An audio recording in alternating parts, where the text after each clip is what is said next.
Imagine you're walking down a busy city street. Most of us feel a sense of security in these environments, operating under the assumption that if a medical emergency happens in public, being surrounded by people guarantees we'll get help.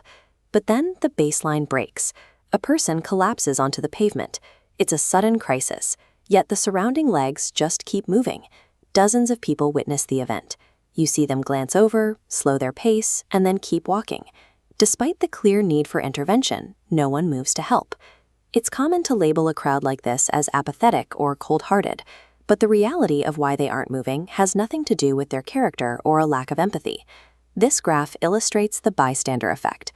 It shows a counterintuitive reality. As witnesses on the x-axis scale up, the probability of intervention plummets. A crowd creates a psychological trap, making us less safe than being alone. To understand why this happens, we must look at how the brain processes an unexpected event. In the first few seconds of a crisis, your mind is frantically trying to categorize what it's seeing. We have an automatic reflex to scan the people around us for behavioral cues. We look to others to determine if a situation is a high-stakes emergency. This is social proof.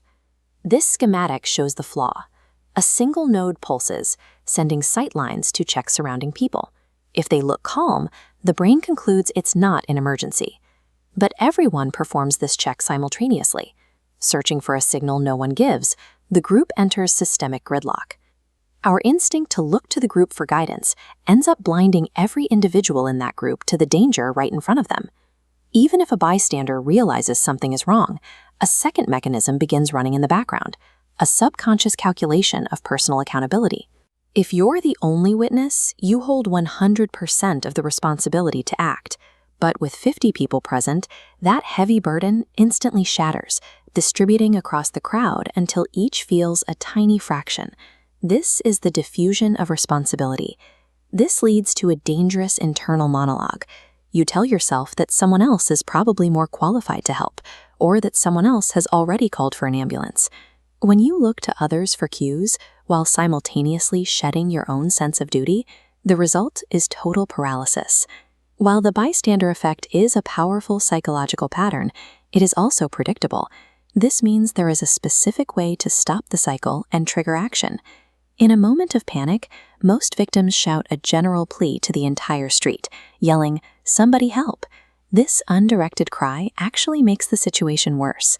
By addressing the crowd as a single, faceless group, you are inadvertently encouraging the diffusion of responsibility. Everyone assumes you're talking to someone else. To break the cycle, you must isolate an individual.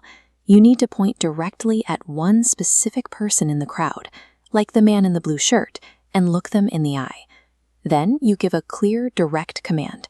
Don't ask for a volunteer. Say, "You in the blue shirt, call 911 now." By assigning a specific task to a specific person, you place the full weight of the crisis back on their shoulders. You've removed their ability to look to others for cues, forcing them to take ownership of the moment. Saving a life in a crowd doesn't usually require a display of physical strength. It requires someone to understand how the group thinks, step out of the silence, and be the first one to move.